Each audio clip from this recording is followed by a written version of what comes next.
Queridos irmãos e irmãs, que Jesus nos abençoe, uma boa tarde a todos. Uma alegria estarmos estudando a nossa doutrina espírita, o nosso livro dos Espíritos, essas questões que falam a respeito da alma.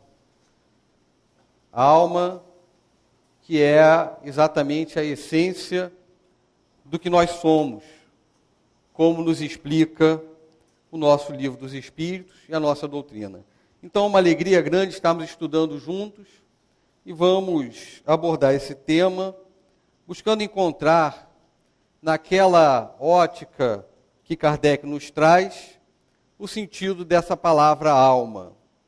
Kardec foi muito cuidadoso em toda a obra da codificação, quando tratou a respeito da terminologia, das palavras que iria utilizar, quando fosse abordar um tema qualquer.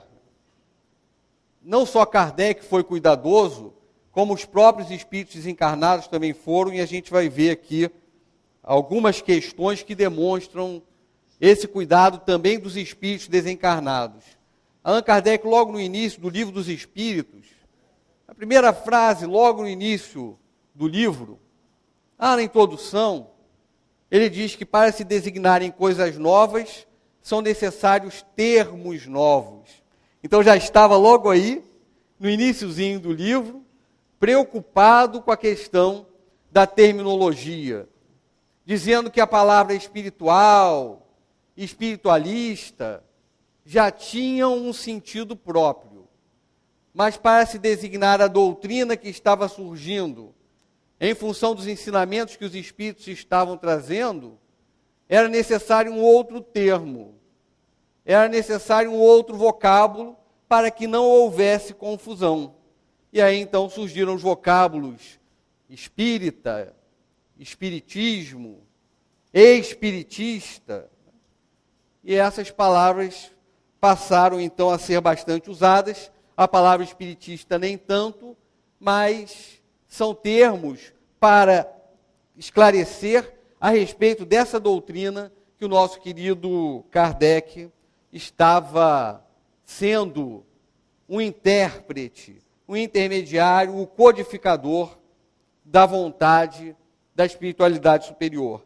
Então, logo no primeiro item da introdução do Livro dos Espíritos, Kardec já começa a falar a respeito de terminologia. E no item 2, logo na continuação, ainda na introdução, ele continua falando sobre terminologia. Só que ele fala sobre um outro termo, exatamente o termo alma, que é o termo sobre o qual nós vamos conversar na noite de hoje. A gente falando e, naturalmente, os companheiros pensando e emitindo as suas vibrações, que a gente sabe que com isso sempre existe uma influência recíproca. Então lá a palavra alma vem do latim anima, que quer dizer exatamente a alma, essa questão de que o ser ele é animado, o corpo é animado, os seres da criação são animados. Representa exatamente esse movimento, representa, como algumas traduções alguns dicionários trazem, um sopro de vida. Um sopro de vida. A alma como um sopro de vida. Como que dá vida à matéria. A matéria sem a alma, já nos disse lá a questão 130, a gente vai encontrar aqui, a questão 130, está logo na sequência aqui, 136, não é? 136b, né? 136a. É a alma sem, o corpo sem a alma ele tem uma vida vegetativa, a 136A. É uma vida vegetativa. Ele não tem, com certeza, o movimento, a inteligência que a alma traz ao corpo. E lá a gente lembra também, no Evangelho segundo o Espiritismo, no capítulo 4, a gente lembra daquela passagem que Jesus teve em contato com Nicodemos, e lá conversando com Nicodemos, falando a respeito da reencarnação, falando que ninguém pode ver o reino de Deus se não nascer de novo. E aí Nicodemos, não entendendo esse ensinamento, Jesus fala que o Espírito sopra aonde quer, e ouvis a sua voz, mas não sabeis de onde ele vem, nem para onde vai. Assim acontece com todo aquele que é nascido do Espírito. O Espírito não é nem o vento, é o Espírito. Se nós pegarmos as traduções do Evangelho segundo o Espiritismo, nós vamos ver a palavra correta é o Espírito sopra aonde quer. A gente não sabe de onde nós viemos. Dá para ter uma noção em função das nossas tendências atuais. A gente não sabe de onde vem, nem sabe para onde vai. Dá para ter uma noção em função do que nós estamos fazendo hoje. Mas o Espírito sopra onde quer. Então é esse ânimo que o Espírito dá à matéria. E aí a gente vê que existem várias definições, utilizando essa palavra alma, não se conseguia chegar a uma conclusão a respeito disso. E Kardec, como um ser, né, que nós lembramos lá de Camille Flammarion, no discurso perante o túmulo de Kardec, falando a respeito dele, como bom senso encarnado, certamente buscou utilizar uma definição que passaria a ser essa a adotada ao longo de toda a codificação da nossa doutrina espírita. Então, algumas pessoas diziam que a alma era o princípio da vida material. Está lá nesse item 2, lá do Livro dos Espíritos, na introdução. Está aqui também falando alguma coisa na própria página que fala lá da Revista Espírita. Está no próprio texto que a gente está estudando hoje, na questão 138, em que fala-se que a alma é o princípio da vida material. O que se deve pensar da opinião daqueles que veem a alma como o princípio da vida material. Então é como se fosse o princípio vital. É como se fosse aquilo que dá vida orgânica, que dá vida à matéria, mas não o princípio da inteligência. Algumas pessoas acreditavam dessa forma. E aí, Kardec preocupado com a terminologia, mas os espíritos superiores também preocupados com a terminologia respondem. É uma questão de palavras. Não nos atemos a isso. Começai por vos entenderdes a vós próprios. Então a gente tem que utilizar uma palavra que defina isso. E o que a doutrina espírita utilizou? Ao invés de utilizar a alma para falar a respeito do princípio da vida material, a nossa doutrina espírita utilizou a palavra, a expressão princípio vital, como princípio da vida material. Aí os espíritos superiores falam lá na questão 139, na resposta, ele fala assim, lá no final da resposta, por que não tendes uma palavra para cada coisa? Porque às vezes a gente utiliza a mesma palavra com inúmeros significados diferentes. Tem uma outra questão do Livro dos Espíritos, a questão 153A, não está no estudo de hoje, vai ser vista mais adiante, em que Kardec pergunta, por que nós não podemos, por exemplo, entender a expressão vida eterna como sendo a vida lá do espírito puro? Evoluiu, cresceu espiritualmente, chegou à condição de espírito puro. Chegou àquela chamada perfeição moral.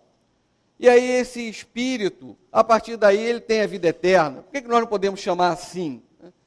E aí os espíritos superiores respondem lá na questão 153A o seguinte: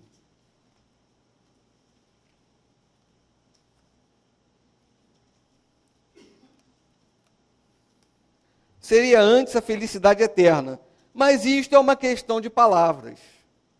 Chamai as coisas como quiserdes, desde que vos entendais. A gente tem que se entender.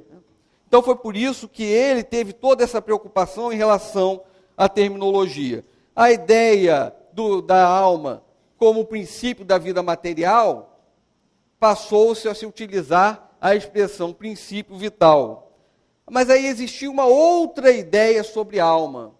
Alguns chegavam e diziam que a alma era uma centelha anímica emanada do grande todo. Então existiria um todo, que a gente até poderia chamar que é Deus, e desse todo sairiam centelhas que iriam animar cada um de nós recebendo dessas centelhas do grande todo. Então, quando a pessoa nasce nessa ideia, aquilo que fala lá na questão 139, que nós estamos estudando, quando a pessoa nasce, receberia desse grande todo uma centelha. E aí seria o princípio da inteligência daquele ser. Ele viveria e depois, quando o corpo morresse, essa centelha voltaria lá para o grande todo, para Deus ou para o grande todo, como a gente quisesse chamar. E aí Kardec, analisando isso, viu que isso era exatamente o princípio de uma doutrina que muitos até pregam por aí, que é a chamada doutrina do panteísmo. Panteísmo, pan de todo, teísmo de Theos, Deus, né? Então tudo seria Deus. Essa doutrina do panteísmo tem duas vertentes muito caracterizadas. Uma delas, que tudo é Deus, então a matéria seria Deus. Para a concepção do panteísmo, a matéria é Deus, o espírito é Deus, tudo que a gente estaria olhando seria Deus. E a outra ideia, a outra concepção lá do panteísmo, uma outra vertente do panteísmo, é exatamente essa do todo universal. Na verdade, a matéria não seria Deus, mas Deus seria exatamente esse todo, e quando a gente reencarnasse, ou quando a gente nascesse, né? quando o indivíduo, ou quando houvesse essa concepção, se uniria a esse corpo, a essa matéria, uma centelha do todo, que retornaria ao todo. E aí Kardec fala que a objeção para essas duas correntes é exatamente a mesma. Porque se fosse pensar que Deus é espírito e matéria, Deus estaria sujeito às mudanças da matéria. Deus seria mutável. E um princípio, um dos atributos que nós entendemos de Deus e que não pode ser diferente em relação a Deus, é exatamente a imutabilidade. Porque se Deus fosse mutável, o universo não teria estabilidade alguma. As leis de Deus que atendem a todos, que ampara a todos, diz lá o nosso Mestre Jesus, né? Fala lá no Sermão da Montanha, a respeito, observai os pássaros nos céus, observai os lírios nos campos. Os pássaros não semeiam, nem fiam, mas o vosso Pai Celestial os ampara. Emmanuel, numa página belíssima pela psicografia do Chico, diz o seguinte: se o desalento porventura te visite, retoma o trabalho que te compete e lembre-se que as leis de Deus sustentam o último cacto nas reentrâncias do deserto, em local que o homem não vê. Então, as leis de Deus sustentam tudo, né? Amparam todas as pessoas, né? Em qualquer lugar que elas se encontrem. Então, se nós pensássemos em mutabilidade de Deus, essas leis também seriam mutáveis, não teriam essa organização toda lá do microcosmo até o sideral, né? Ambos regulados por leis precisas, leis que não se corrompem de forma alguma e que são leis que estão presentes em todas as épocas da humanidade e estarão presentes para todo sempre, porque são leis de Deus. Então não dá para se pensar em mutabilidade de Deus. E se nós pensássemos ainda a respeito dessa ideia, lá da absorção do todo universal, lá do panteísmo, então outra vertente do panteísmo, sairia desse todo, que seria Deus, uma centelha. Deus seria muito diferente, né? Teria muitas características diferentes, porque eu seria uma centelha completamente diferente da centelha do outro, que é completamente diferente, cada um tem as suas características particulares. Como todos, saindo do mesmo todo universal, poderiam ser tão diferentes assim? Não há como se pensar nisso. E aí a pessoa aqui vem, é diferente um do outro, vive e depois morre. Morrendo, a centelha volta para o todo. Se cada um é tão diferente aqui, quando volta para o todo, está modificando o todo também, né?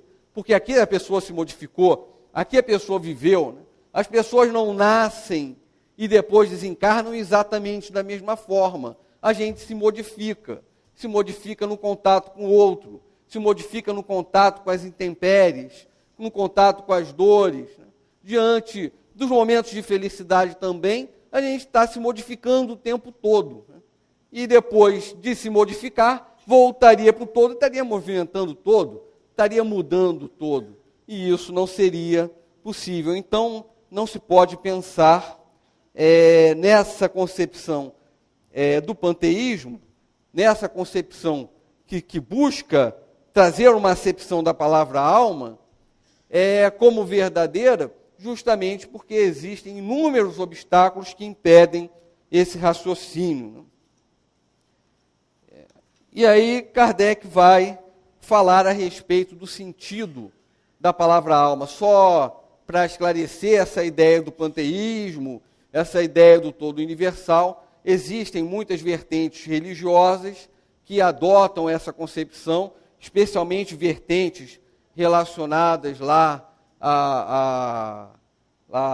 às religiões orientais, lá várias religiões que tratam certas correntes entendem exatamente dessa forma. Algumas entendem que tudo é Deus, tanto matéria quanto espírito, e outras entendem que há quando a pessoa nasce, ou até reencarna, porque se fala em reencarnação, ou há essa centelha divina, vive aqui, e depois a pessoa é absorvida no todo. Então, o que a concepção da doutrina espírita, da palavra alma, está relacionada à ideia de individualidade.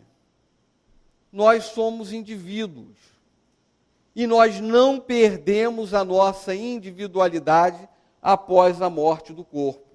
A definição da palavra alma, muito clara, que é adotada na doutrina espírita, está na questão 134, que a nossa irmã leu logo no início, que é o espírito encarnado.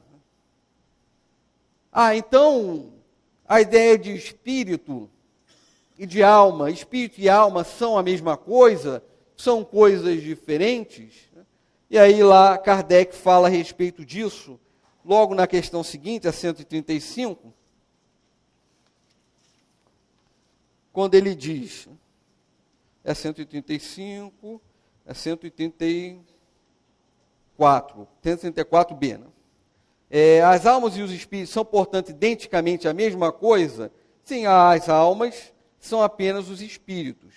Além de se unir ao corpo, a alma é um dos seres inteligentes que povoam o mundo invisível e que revestem temporariamente o envoltório carnal, para se purificarem e se esclarecerem. Então, são a mesma coisa, só que aqui, na doutrina espírita, no contexto que a obra espírita traz, se utiliza a palavra alma para designar o espírito que está encarnado, não o espírito desencarnado, embora seja identicamente a mesma coisa, como nos fala nessa questão que os espíritos superiores trazem para nós. E aí algumas pessoas começaram a dizer, não se pode dizer, por exemplo, que a alma é subdividida?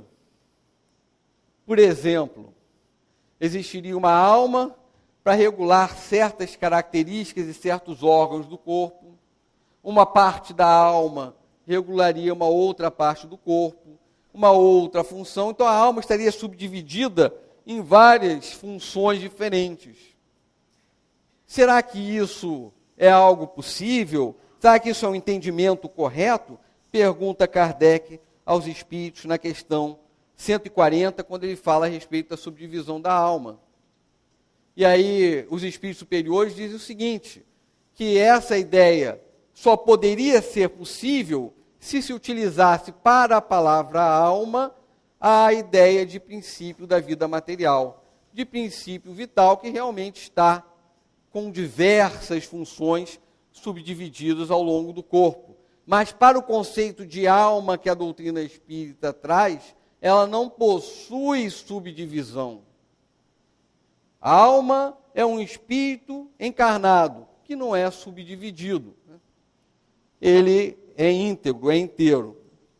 E aí, na questão 142, Kardec faz a pergunta, porque certas pessoas disseram, a criança, existe uma teoria de que a criança vai se completando ao longo do tempo, ao longo dos anos.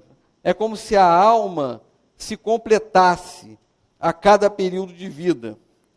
E os espíritos superiores falam que não é a alma que se completa, são órgãos que se desenvolvem e que se completam. E mais uma vez ratificam essa questão de que a alma é única. Bem, então, Kardec vai estudando essa questão a respeito da alma, já estabeleceu o conceito de que a alma é um espírito encarnado, e agora começa a abordar sobre determinados aspectos do próprio homem, sobre aspectos do ser humano, ser humano, homens e mulheres, falando que o homem é trino.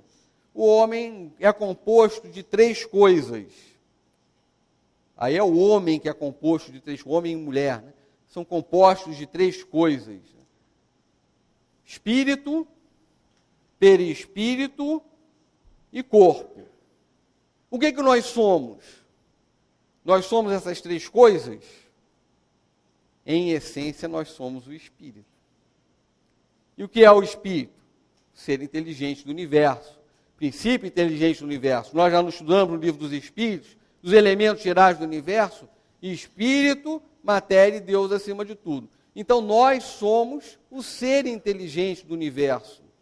Nós somos o espírito, que estamos ligados a um corpo. O nosso corpo adoece, às vezes a gente vai e se machuca e tem uma ferida e a gente fala, o nosso corpo, eu me machuquei, a gente não diz o meu corpo está machucado, a gente até fala o meu braço está machucado, o meu corpo está machucado, mas a nossa essência mesmo é a essência de espírito.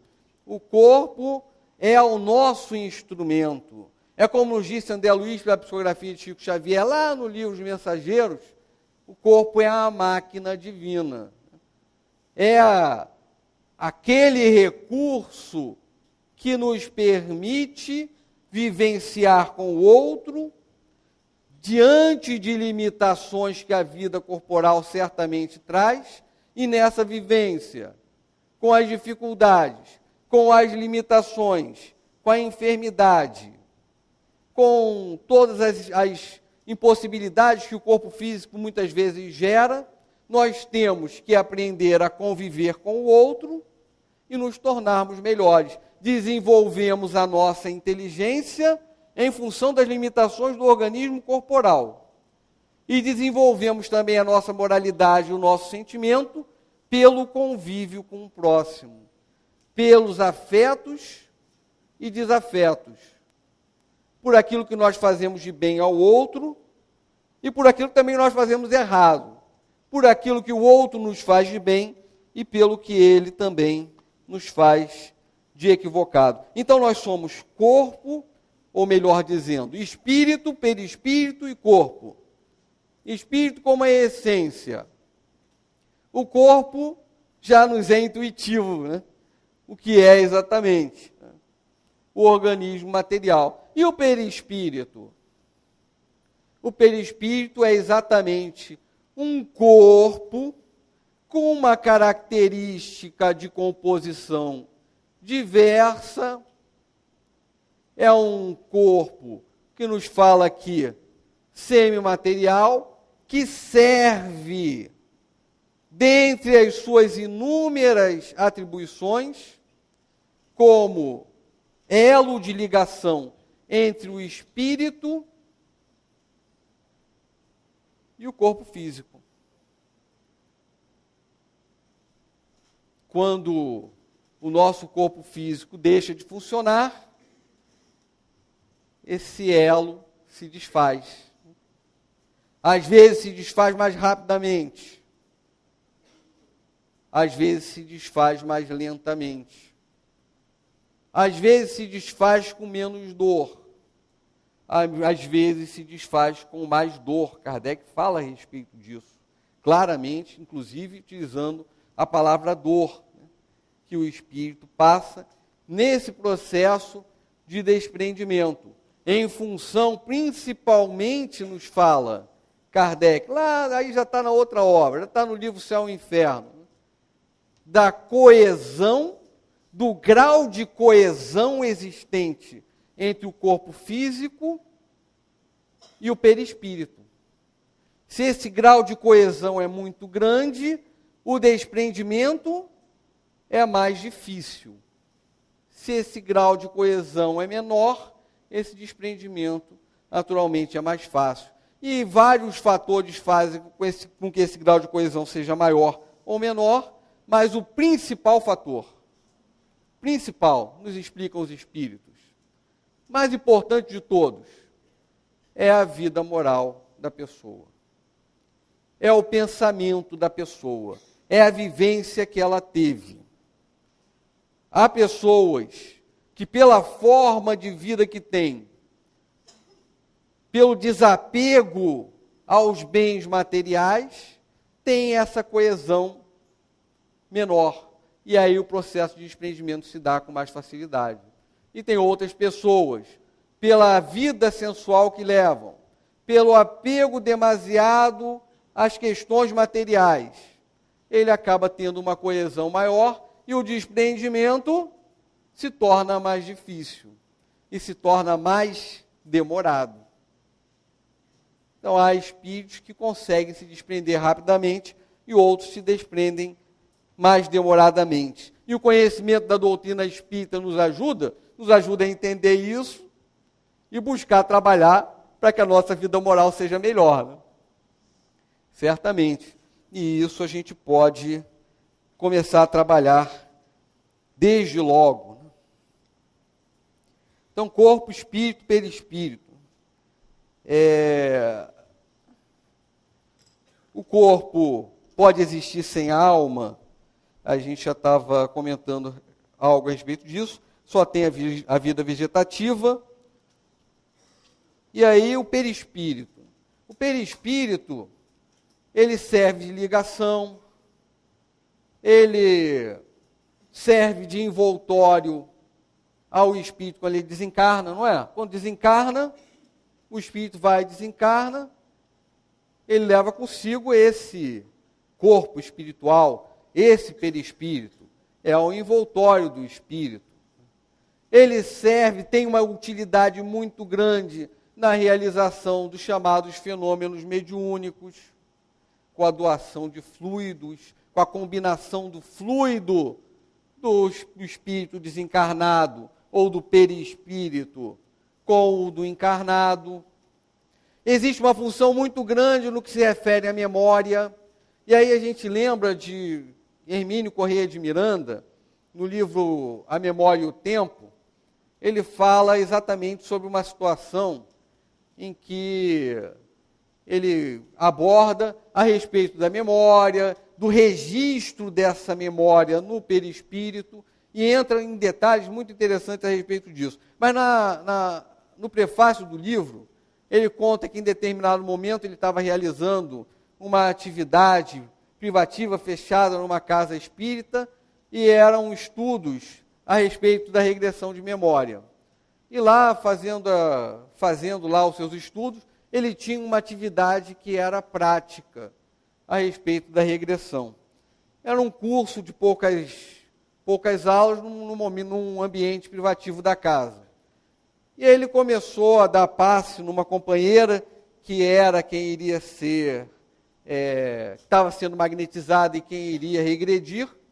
E no meio do passe, ele percebendo uma dificuldade muito grande para realizar o fenômeno ali, para conseguir magnetizá-la, de repente alguém o cutuca e aponta para o lado, ele olha, tinha uma jovem que estava em transe.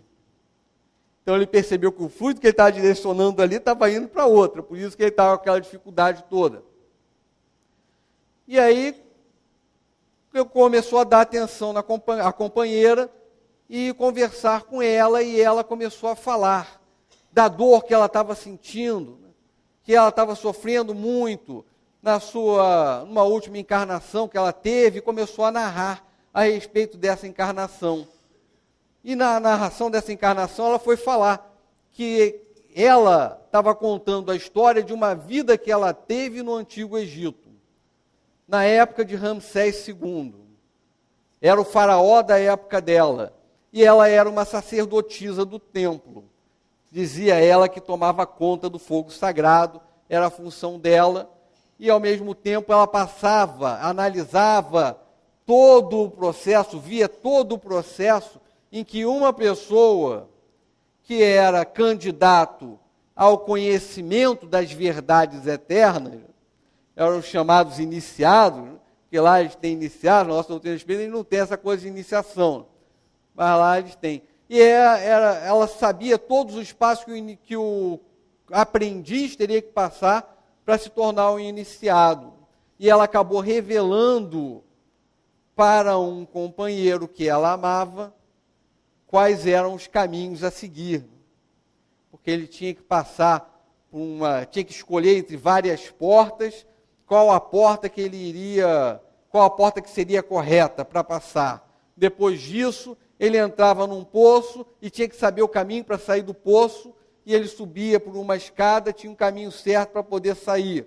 Depois ele passava por um local em que as águas estavam borbulhando, e ele tinha o lugar certo para pisar, para passar. E no final passava por uma prova mais difícil, o corpo dele era untado em essências eróticas, ele ia para um ambiente em que havia muito conforto, divãs, etc., e eram levadas belas moças e iguarias para tentar o companheiro materialmente. Se ele resistisse, ele iria ser um iniciado lá nas chamadas ciências ocultas. Se ele falhasse, iria ser para o resto da vida um escravo da pirâmide. Ela revelou esse fato a um companheiro, e aí o companheiro conseguiu se tornar um iniciado, e muitos anos depois se tornou o que eles chamam de grande sacerdote. E depois disso eles foram descobertos, e ela sofreu com tudo isso. Então, Hermínio Miranda parte desse caso, lá do prefácio do livro A Memória e o Tempo, e começa a analisar como funciona a memória, como é o registro de tudo isso. E aí faz várias comparações com os nossos recursos tecnológicos da atualidade, mas dizendo, como a doutrina espírita já nos revela, como o André Luiz e outras obras nós já encontramos, que todos os registros daquilo que nós fazemos encontram-se gravados no perispírito. Então, essa função desse corpo que é intermediário entre o corpo físico e o espírito é uma função ampla, que registra, inclusive, as nossas dificuldades, registra as nossas dores, registra os nossos sofrimentos, registra os nossos equívocos. E muitas vezes é nele que nós, espíritos, buscamos as informações para a nossa atuação junto com o nosso próximo, para a nossa atuação até conosco mesmo, quando nós começamos a analisar as nossas falhas e a recair para o campo da culpa que a gente vai estudar com muita, aproveitando rapidamente para uma breve propaganda, que a gente vai estudar no final desse mês, no dia 25 de novembro, às 8 horas da manhã, aqui na casa, no estudo, no Encontro Livro Céu e Inferno, e vai estudar justamente a respeito da questão da culpa, que é algo muito necessário para nós entendermos, para que a gente consiga dar passos adiante. Isso é só no final do mês. Não se esqueçam dos encontros de amanhã, de Joana de Ângeles, e encontro de arte, como disse a nossa companheira. Então, Kardec faz a pergunta seguinte, a pergunta 137, se um espírito pode encarnar em 2 corpos. O mesmo espírito pode encarnar em 2 corpos diferentes, simultaneamente? E a resposta dos espíritos superiores: não. O espírito é indivisível e não pode animar ao mesmo tempo 2 seres distintos. Então, mais uma vez, fala da indivisibilidade do espírito. E ali ele reporta ao livro dos médiuns, ao capítulo da bicorporeidade e transfiguração, demonstrando que existem determinadas situações em que as pessoas até pensam que o espírito se subdividiu, que é o mesmo espírito animando 2 corpos diferentes. E lá nesse capítulo do livro dos médiuns, Kardec esclarece bastante a respeito disso. E a gente encontra casos na doutrina espírita. Por exemplo, Camille Flammarion, na sua trilogia A Morte e o Seu Mistério, ele nos fala a respeito de uma senhorita, a Mademoiselle Saget. Ela era uma professora de escola e ela sempre se via sendo mandada embora porque ela estava trabalhando e com ela acontecia de uma forma involuntária. Estava trabalhando na escola e de repente ocorria aquele fenômeno de bicorporeidade, dela estar num local e aparecer no outro. Se ela aparecesse lá longe, não tinha problema, né? O problema é que ela aparecia na escola mesmo. Se ela aparecesse longe, ninguém nem via, nem sabia, né? Mas ela aparecia na própria escola. E às vezes ela estava sentada no horário ali do recreio, ela estava sentada lá junto com os professores e ao mesmo tempo era vista colhendo uma flor no jardim. E aí ela acabava sendo mandada embora, Camille Flammarion estudando a respeito disso. Aí a gente conhece, são célebres os casos de Eurípides Barçanufo, que aí o fazia de forma voluntária, né? Que em determinados momentos se afastava do corpo físico e ia ajudar alguém que precisava em algum outro campo, em algum outro canto, algum outro local. E lá nesse local, Eurípides Barçanufo, ele se apresentava de uma forma densa, a ponto de realizar atos materiais. Os famosos partos, né, de Eurípides, está lá dando aula, e no meio da aula, parava, os alunos chegavam, e seu Eurípides foi para algum outro lugar, porque ele ficava meio parado, ele já sabia, né? Que aí ele ia para algum outro lugar fazer alguma coisa. E lá ele ia fazer um parto. Eu fui na casa de fulana e fiz um parto. Nasceu uma menina linda e forte, só que o pai dela não sabe. Está vindo para cá, para a escola, para me avisar e pedir que eu vá lá fazer o parto, só que eu já fui e fiz. E aí aparecia lá o companheiro pedindo desesperado: seu Eurípides, vai à minha casa para fazer o parto, porque a minha esposa está em trabalho de parto. E aí ele dizia, eu já estive lá. E aí o homem acreditava? Não acreditava. Não, não, vem, seu Eurípides, vem. E aí ele ia. E aí chegava lá, a esposa dizia, não precisava voltar, seu Eurípides, eu e a menina estamos passando muito bem. Ou aquela outra vez também que ele foi de Sacramento para a fazenda Gameleira, que ficava 12 quilômetros de Sacramento, levou com ele também 2 outras pessoas, foram os 3 a cavalo, estavam no meio do caminho, e aí, de repente, ele ficou imóvel, o cavalo lá andando, e daqui a pouco ele chega e pergunta para os companheiros, nós estamos mais perto da fazenda ou estamos mais perto de Sacramento? Aí eles disseram, nós estamos mais perto da fazenda. Por quê? Porque eu já estive na fazenda e já fiz o parto na senhora Ana Costa.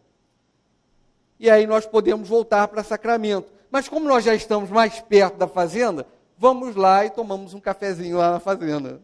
E aí foi lá, tomou o cafezinho e a senhora já tinha tido neném, graças à atuação de Eurípides. Então, o que acontecia é que ele ficava imóvel em um determinado local, ficava o quê? O corpo, a ligação do corpo com o espírito, e o espírito em outro local, denso nesse outro local, para que ele pudesse realizar as atividades, realizar o parto. Mas, na origem, ficava com funções mais automáticas, mais funções normais do corpo mesmo, e no outro local é que agia lá com inteligência. Então, na origem, era mais nos automatismos. E é uma questão que Kardec, então, nos fala a respeito. 2 corpos? 2 corpos? Não, corpo físico e no outro lado era perispírito. 2 espíritos? Não, o espírito estava só em um lugar. Estava lá, realizando o parto, realizando lá a outra atividade. Paulo de Tarso também nos conta a respeito de uma determinada situação. Isso está no 2º livro de Coríntios, capítulo 12, 2, 4. Paulo ele fala o seguinte, que ele conheceu um homem há 14 anos que havia sido arrebatado ao 3º céu. Se em corpo, não sei. Se fora do corpo, não sei. Deus o sabe. E sei que esse homem foi arrebatado até o paraíso e ouviu palavras inefáveis que não é lícito ao homem repetir. Então ele foi contra esse caso, e Emmanuel, pela psicografia de Chico Xavier, no livro Paulo e Estevão, revela que esse espírito que Paulo disse que conheceu há 14 anos e teria sido arrebatado ao 3º céu, era o próprio Paulo. Era o Paulo mesmo que havia se afastado do corpo físico. Depois que teve toda aquela situação, falando há 14 anos, da época em que escreveu a carta aos Coríntios, depois dele ter passado lá por ver o Mestre Jesus na estrada de Damasco, ter passado 3 anos lá nas proximidades lá do deserto de Palmira, depois de ter ido a Tarso novamente, foi a Jerusalém, encontrou lá com Pedro, foi recebido com uma certa reserva, foi ali amparado por Barnabé, ele foi a Tarso. Quando ele foi a Tarso, que é a cidade natal dele, encontrou com o pai não entendeu aquela posição de Paulo em relação a Jesus, e Paulo se viu sozinho no mundo. Se afastou um pouco da cidade, foi para um local isolado, e lá orando, meio dormindo, meio acordado, se afastou do corpo físico, em desdobramento. Então, o que ficou? O corpo. O que foi? o espírito, perispírito, e a ligação se mantendo. E lá ele subiu, ele disse que foi arrebatado ao terceiro céu, aquela ideia de que existiam 3 céus, né? Que é o céu das nuvens, né? O céu das estrelas e o céu onde fica Deus. Né? Você tinha essa noção. Então ele teria sido arrebatado ao terceiro céu e teria ido ao paraíso e ouvido palavras inefáveis que não é lícito ao homem repetir. E que palavras inefáveis era essa? Ele havia subido a um grau, a um local da espiritualidade de tamanha elevação, que ele esteve em contato com Estevão, que era aquele trabalhador do bem que acabou sendo lapidado em função das determinações do próprio Paulo, e Abigail, que era a noiva bem-amada dele. Em conversa com Estevão e com Abigail, recebeu todas aquelas instruções de Abigail falando, ama. Ele dizendo, diante das dificuldades, das dores, da rejeição do mundo, ama. Ele, continuando com seus argumentos, ela trabalha. Depois ele ainda, com seus argumentos, ela chegou e falou, espera. E depois falou, perdoa. Ama, trabalha, espera e perdoa. Olha o itinerário aí para nós também, né? Diante das situações da nossa vida. Se a gente começar a reclamar, ver alguma dificuldade, dores no contato com o outro, buscar trabalhar esses valores, que são valores belíssimos, apesar da gente saber de todas as nossas andanças, de todas as nossas dificuldades para realizar, a gente tem também a diretriz para nós. E a gente viu que as dores que o Paulo passou eram dores muito grandes, tanto que ele impôs o sofrimento e até a morte a companheiros, e depois, naquela mesma encarnação, ele passou por inúmeras situações de ser apedrejado até praticamente a morte, chegou a ser dado até como morto, e foi açoitado inúmeras vezes, sofreu lá a pena dos 39 açoites, não sei quantas vezes, até que, em determinado momento, numa carta, ele diz que ninguém me moleste, porque já trago no meu corpo as marcas do Cristo. E não estava falando apenas das cicatrizes no rosto, mas estava falando das marcas morais que ele havia conseguido conquistar em função de ter sido fiel a esse itinerário que Abigail havia traçado para ele nessa noite, em que ele esteve em desdobramento e em contato com ela, em contato com Estevão. Bem, meus irmãos, a respeito da alma, a gente fez essas colocações no nosso estudo de Kardec, nos falando a respeito dessas várias definições diferentes, desses vários termos que existem para explicar essa nossa essência, essa nossa realidade de seres imortais. E o título ou o conceito que é utilizado e trazido pela doutrina espírita é exatamente esse, que a alma é um espírito encarnado. É um ser que aqui está, diante de uma possibilidade maravilhosa de realização, diante de uma oportunidade que é a misericórdia divina, dando a nós o que há de melhor para que nós venhamos a crescer por mérito.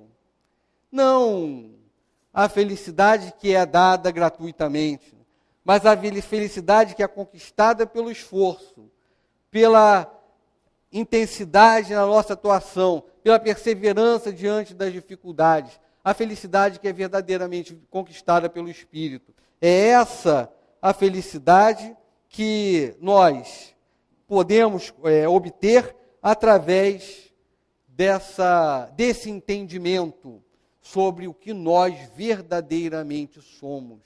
Nós estamos transitoriamente no corpo. A vida material é fugaz. Nós somos, em essência, espíritos. E como espíritos, devemos buscar pensar, devemos buscar agir, devemos mudar paradigmas no nosso pensamento, pensar como espírito. É algo difícil, porque nós já temos a tradição de pensar como corpos, como seres materiais exclusivamente. E agora nós temos que parar e pensar como espíritos.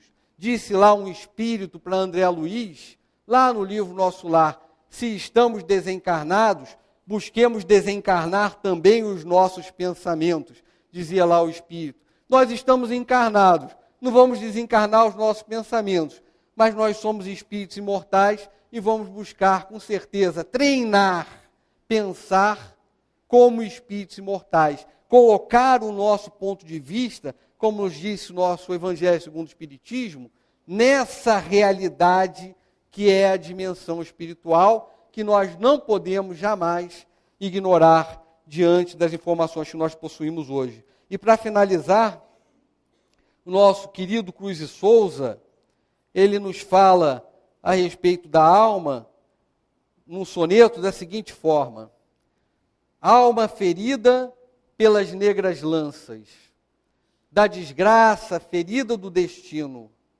alma de que a amargura tece o hino, sombrio das cruéis desesperanças. Não temas, alma feita das heranças, não desças do teu céu divino, cintila como um espelho cristalino nas sagradas serenas esperanças. Mesmo da dor, espera com clemência, e sobe a sideral resplandecência, longe de um mundo que tem tanta peçonha. Das ruínas de tudo, ergue-te pura, e plenamente na suprema altura, suspira, sofre, cisma, sente, sonha. É de Cruz e Souza, o título é Alma Ferida. Muita paz a todos, que Jesus nos abençoe.